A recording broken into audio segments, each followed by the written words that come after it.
So we wanted to make a video about the process of making Maha Narayana Tailam. Maha Narayanam is a very important Ayurvedic formula. It's a very famous Ayurvedic herbal oil used for treating arthritis, nerve damage, paralysis, Vata conditions in general, and eye problems. It can be taken internally, orally. It can be taken in the ears for certain conditions.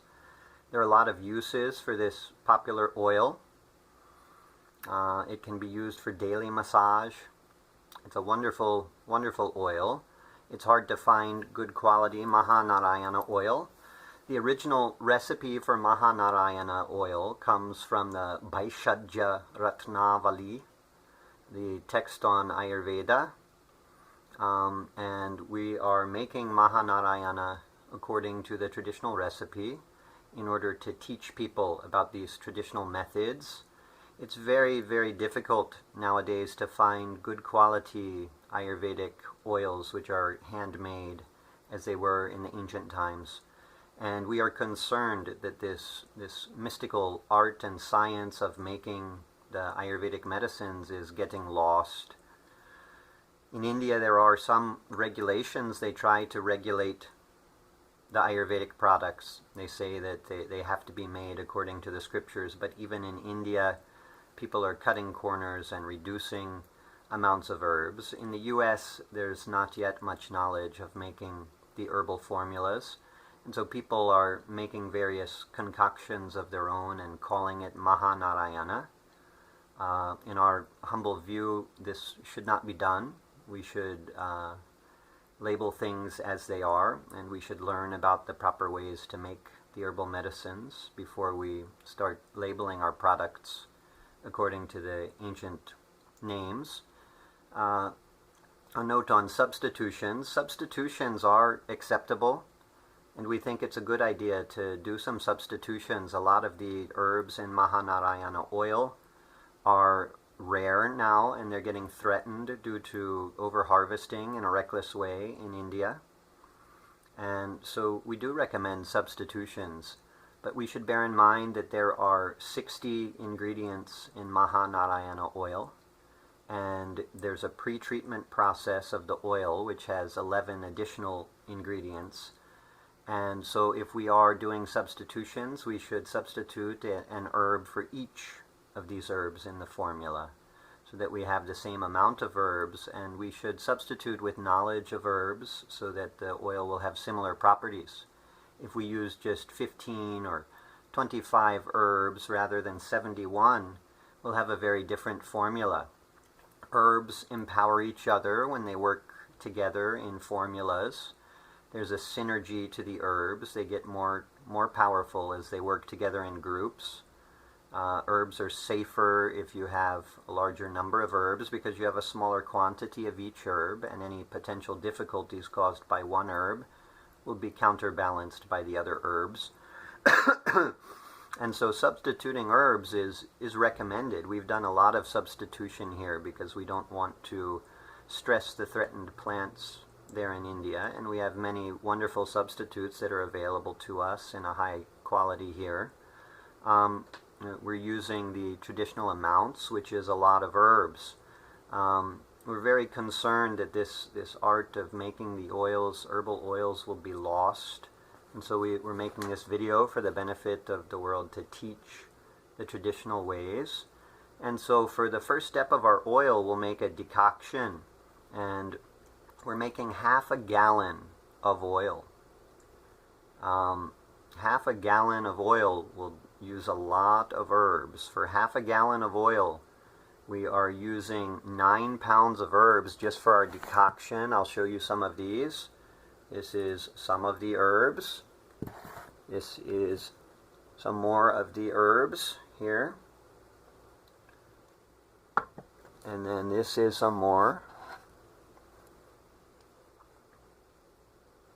And then we have this bag here. And we have this here. So you see it's quite a lot of herbs that we're using for just a small amount of oil. For half a gallon of oil, 9 pounds of herbs will go into the decoction, and that's just the first step. We'll also make a paste of various other herbs, which we'll show you later. We will tell you all of the ingredients, and we'll tell you how it's made. If you want more information about the pre-processing of oil, please watch our video on Tailam Murchana. We detail that process there. And if you want more details about cooking the oil, then watch our video on making herbal oils on Ayurvedic Tailam. More details are there, and this is the kind of information which you can't learn from a book, but when you see us doing it in the video, it can help you to start to learn to do it at home. It's best to learn directly from a teacher, but in the absence of that, we hope that these videos will help you to be able to make similar Ayurvedic products at home. So we want to talk some about the expense of this oil. It's very, very expensive to make such an Ayurvedic oil. So for this we're using a very large amount of herbs. The recipe calls for about 13 pounds of herbs for 1/2 gallon of oil. Herbs are somewhat cheaper in India than they are here in the US, but to get good quality organic herbs, it has cost us over $650 to buy the ingredients, just the ingredients. So this starts to give you some idea. The process has taken us over 5 days of 5 really full days, 10-hour days of labor. So if you need to pay someone for labor, there would be a considerable cost for this as well. Now, ideally, you would want someone who is trained, who's an expert in making the Ayurvedic oils, and someone with an expert training would need to be paid more. But if you just got regular labor, someone off the street who didn't know what they were doing, and you paid them minimum wage for their efforts, the minimum wage here is $7.25. And so if we had 5 days paying someone for 10 hours, $7.25, this would come to about $360. And so for 1/2 gallon of oil, the cost for making this, at the very least, for making an oil with organic ingredients, and we're also getting wholesale prices for our herbs, so it's a discounted price. Since we're a manufacturer of herbal medicines, we get a wholesale discount from the herbal companies. So to make 1/2 gallon of oil, it would cost over $1,000, meaning that it would cost over $2,000 to make this oil per gallon. And so you understand, if you want to make any profit doing this, this would be a very expensive product. Ideally, at certain points, it's easier if there are 2 people working together to make the oil. And like I said, you'd want well-trained people working on it so they don't ruin the expensive ingredients. This oil has some very expensive ingredients in it, like the saffron and camphor. But it's very, very potent, and a little bit goes a very long way. You can dilute this oil 1 part in 8 parts of base oil and use as a regular massage oil. Or if you use it just as it is, straight on the body, it will have a very potent effect. The effects of such an oil made in the traditional ways like this can't really be compared to the products usually available on the market that are a much lower quality. So it would be very expensive to make and sell this oil, but it would be very, very powerful. And so we should learn these traditional ways, and we should make these traditional products available for people so that we can pass on the knowledge of Ayurveda to future generations, so that this knowledge is not lost now. It's very important in this time. In India, things are getting more expensive, and they're starting to have to pay more for labor. And so even in India, there may be a concern that if we're not careful, these medicines could be lost. They're very powerful, and I say medicine because these formulas are very powerful, like medicine, and that's the traditional thought in India. We don't usually think of herbal things, herbal remedies in the U.S. We think of it as a dietary supplement, and legally we're supposed to speak of it as such. But for the purpose of teaching, I call this a medicine. Of course, when we sell it, we follow the laws. We tell them it's an herbal supplement. But, when we're teaching about the process, we can say this is a medicine, because it is. The traditional recipe for Maha Narayana Tailam makes a very large amount, about 1.5 gallons. We're making a third of that. We have a very large cooking pan here, and we can only make about half of the decoction at a time in there, because not all of the herbs will actually fit, and all of the water does not fit, so we'll have to continue to add water through the process. Because we don't have proper equipment, this part of the process will take us 2 days. And this recipe calls for 2 different decoctions. The first one will be made with 320 grams each of bilva mula, ashwagandha, brihati, shwadhamshtra, syonaka, vatyalaka, paribhadra, kshudra, katila, atibala, agnimantha, prasarani, and patala. We are making a few substitutions here.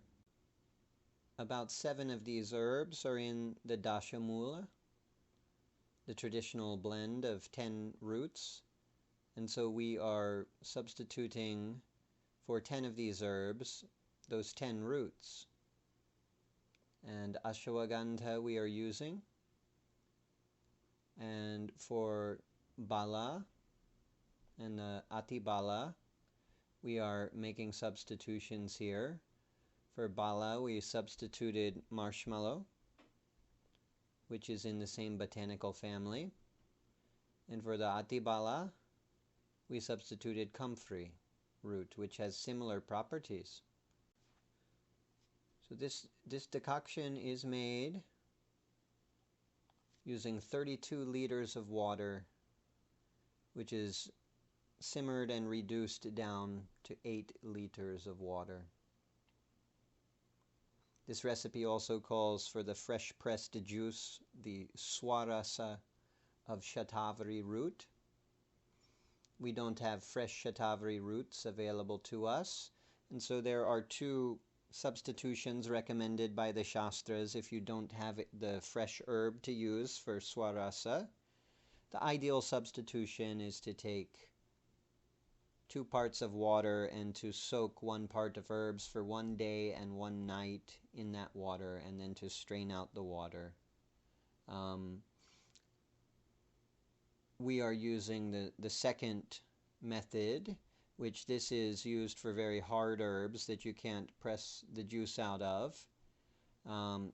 We're doing it in this case because we have less shatavari available to us, and so the other option is to make a decoction. Decoction is made by putting 1 part of herbs in 8 parts of water and reducing that water by 1/4 before straining out the herbs. The amount called for here would be 1/2 gallon, which is equal to the amount of sesame oil used in this recipe.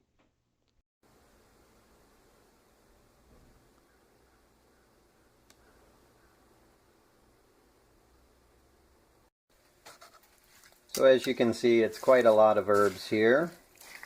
It's actually a little bit difficult to stir it. It's so full in the pan. The recipe actually calls for a powder, a coarse powder of herbs. It would be a little bit more difficult to strain that way, but it would be easier for cooking.